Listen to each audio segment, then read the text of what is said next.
Irfan.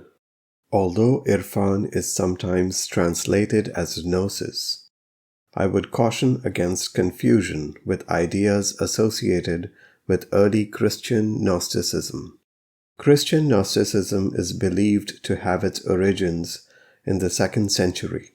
While those who are called Gnostics did not constitute a cohesive sect, scholars use the term for those who believed that matter is evil and opposed to spirit, that the creator of the material world is an evil demiurge, and that Christ came to give the elect the gnosis needed to escape the bondage of material existence.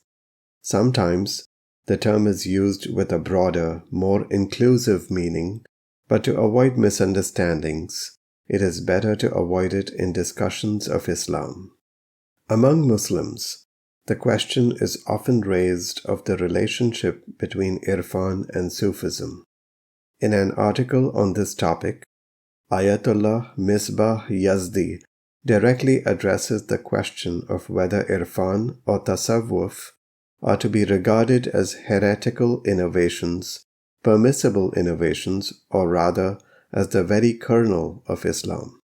The view he defends in the article is that Irfan or Tasawwuf is the kernel and spirit of it which comes from the Quran and the prophetic Sunnah, just as the other parts of Islam. It is not that it was adapted from other schools of thought and trends, and the aspects common to gnosis in Islam and other religions is no reason to hold that Islamic gnosis was derived from them. Just as the similarities between the religious law or Sharia of Islam and the heavenly religious laws of the previous religions does not mean that the former was derived from the latter. We approve of the last response to the question, and we add that the assertion of the originality of Islamic gnosis is not to condone whatever has been called gnosis or Sufism in Islam. We might elaborate this idea somewhat differently. The ideas and practices that have come to be associated with Sufism or Irfan over the course of the centuries are rich and varied. Among them, there are some that should be rejected as heretical, some that may be considered as permissible innovations in according to the ayah, and as for monasticism, they invented it themselves. We did not prescribe it for them except for the seeking of the pleasure of Allah. The Holy Quran, chapter 57, verse 27. Finally, some of these ideas and practices have been present in Islam from its origins and constitute its kernel and spirit.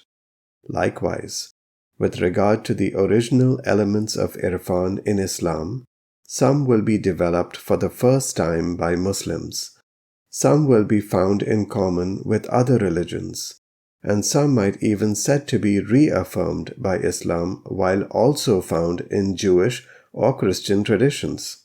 For example, the idea of complete obedience to God was taught by Judaism and Christianity and reaffirmed by Islam.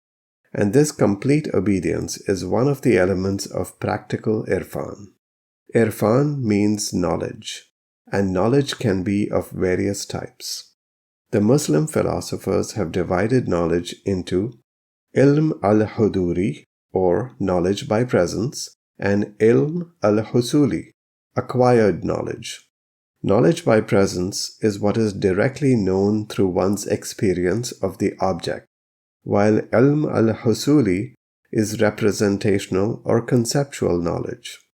There are philosophical debates among the Muslim philosophers about how exactly to understand the difference between these two sorts of knowledge. For example, Ibn Sina and Sohrawardi had different views about what could be the object of knowledge by presence. The difference is often illustrated by the difference between knowing that sugar is sweet and knowledge through tasting the sweetness of sugar. We have knowledge by presence when we taste the sugar. In tasting, we know the sweetness. even if one had never tasted sugar. It could still be known from reports that sugar is sweet, but this would only be a theoretical or conceptual knowledge. Given the difference between knowledge by presence and conceptual knowledge, we may ask, which of these sorts of knowledge is Irfan? The answer is both. The Arif, or the knower, is the one who achieves direct presentational knowledge of God. The literature through which the Arif attempts to communicate to others the path to such knowledge, and its aim, conveys conceptual knowledge. The term Irfan is used both for the immediate knowledge by presence of God and for the conceptual knowledge pertaining to what is uncovered by the Arif. The term Irfan is thus used ambiguously for the direct experiential knowledge of the Urafa and for the theories they developed about how to acquire this knowledge and its theological significance. Wisdom, or hikmat, is customarily divided into theoretical wisdom, or hikmat al-nazari, and practical wisdom, or hikmat al-amali. Sometimes the term hikmat is also used for philosophy. Mullah Sadra's philosophical view is called hikmat al-muta'aliya, or transcendental wisdom. In this view, elements of the philosophy and Irfan have been brought into harmony. Like hikmat, Irfan is also customarily divided into theoretical Irfan and practical Irfan. Sometimes the term Irfan is used for theoretical Irfan and Sufism or Tasawwuf is used for practical Irfan. In Qom, if one says that one is studying Irfan with a professor, it is generally assumed that what is meant is theoretical Irfan, usually meaning the Sufi theory developed by Ibn Arabi and those who subsequently developed his ideas. Although Ibn Arabi's views may constitute the most famous form of Sufi theory, there are many others. All of these views together are examined and debated by the students of Irfan al-Nazari. Irfan al-Amali, or practical Sufism, is often called Sayro Suluk, or spiritual wayfaring. It is also called Faqr, or poverty. What is meant here is not being without sufficient money, but realizing one's complete neediness before God. One who travels the path towards God is sometimes called a faqir, a poor person, or a salik, a wayfarer. The way that is followed is called the tariqat, and this term is also used for the various Sufi orders. As a term of honor, one who has advanced on the spiritual path is called an arif, but authors who have written authoritatively on Irfan are also called urafa. Today, the terms Sufi, Faqir, and less frequently Darwish are usually reserved for those who have been initiated into any of the various Sufi orders, while Salik is applied more generally. Irfan has various stages ranging from the elementary to the most profound.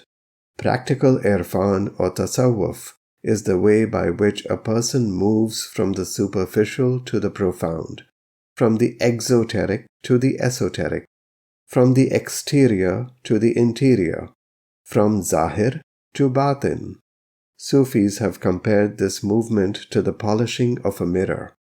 The heart is like a mirror, and when it becomes purified of all pollutions and obstructions, it reflects the divine light. So the pure soul sees God. Hence, when Imam Ali alayhi salam was asked, "O Commander of the Faithful, do you see the Lord when you devote yourself to worship?" He replied, "Beware, I would not worship a God that I could not see." He was asked how he could see God, and he replied, "Beware, eyes cannot see him with a glance. It is rather the hearts that see him through the realities of faith." One whose heart is free of all pollution, so that it perfectly reflects divinity, acts completely as the instrument of God.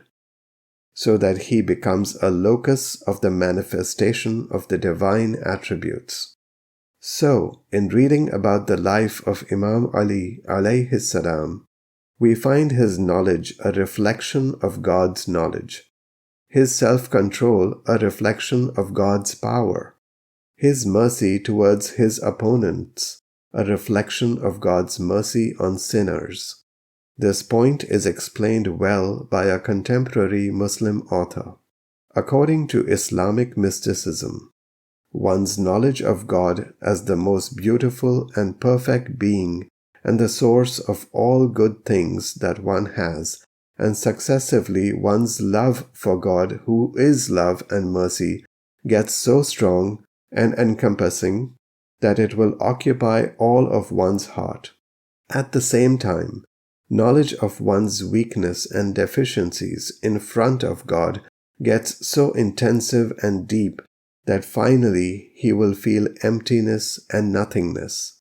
As such a person loses his sense of I and me and becomes selfless, he will be identifiable with every type of goodness.